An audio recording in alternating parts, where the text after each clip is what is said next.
कटुता छोड़ मधुरता लाएं, कटुता छोड़ मधुरता लाएं, स्वर योग से परशुराम प्रखर। आज जनमानस के अंदर इतनी ज़्यादा कटुता आ गई है, इतना अभिमान आ गया है कि कोई भी इंसान अपने को ज्ञानी और सामने वाले को अज्ञानी समझता है। जनमानस परेशान होते चला जा रहा है। सबसे बड़ी जो समस्या इस समय पूरे विश्व में आई है वो कोरोना वायरस की आई है, और यदि कहीं से कोई सलाह आ रहा है तो उसको भी समाज मानने को तैयार नहीं है।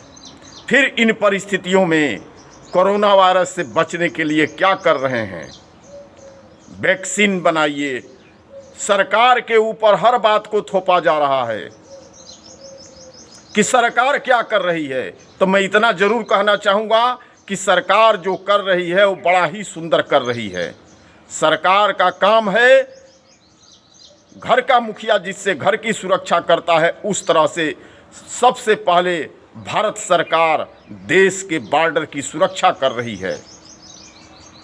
जितने बाहर के दुश्मन हैं वो घुटने टेकते जा रहे हैं, लेकिन आप थोड़ा विचार भी तो करें।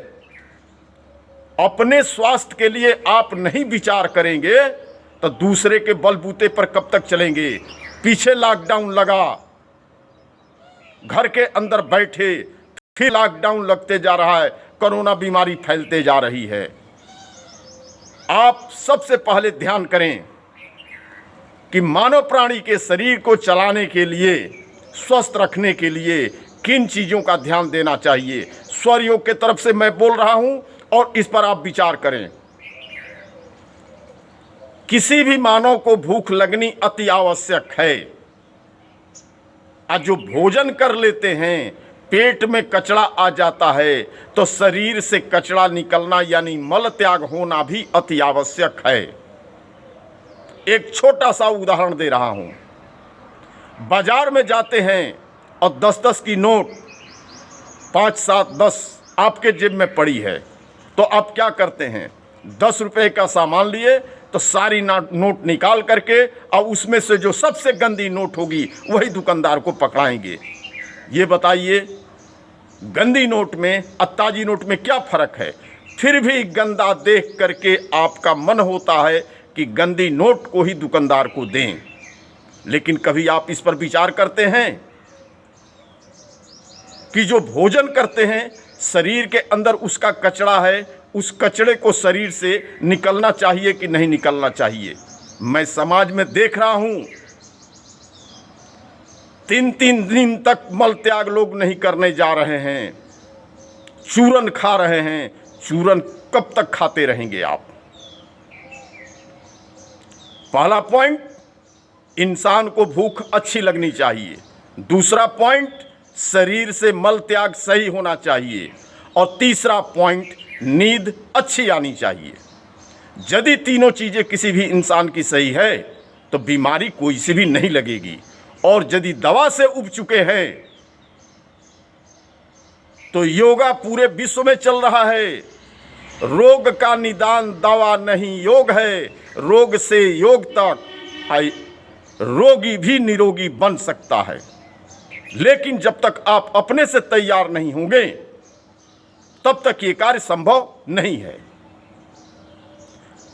स्वर योग दुनिया की सर्वोच्च पद्धति है जो भारत भूमि पर आ चुकी है।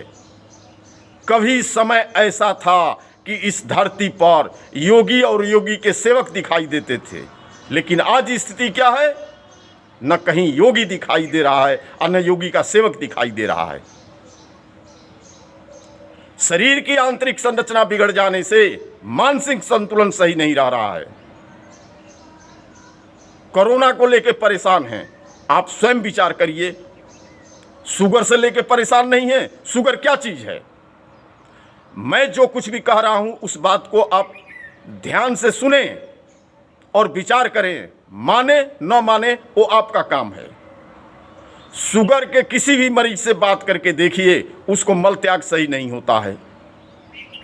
तो फिर मल त्याग सही नहीं होता है तो क्यों नहीं होता है? शरीर की आंतरिक संरचना बिगड़ते चली जा रही है, प्रकृति बदल चुकी है और चारों तरफ से यदि थक चुके हैं तो आप स्वर योग के योगासन पर आए।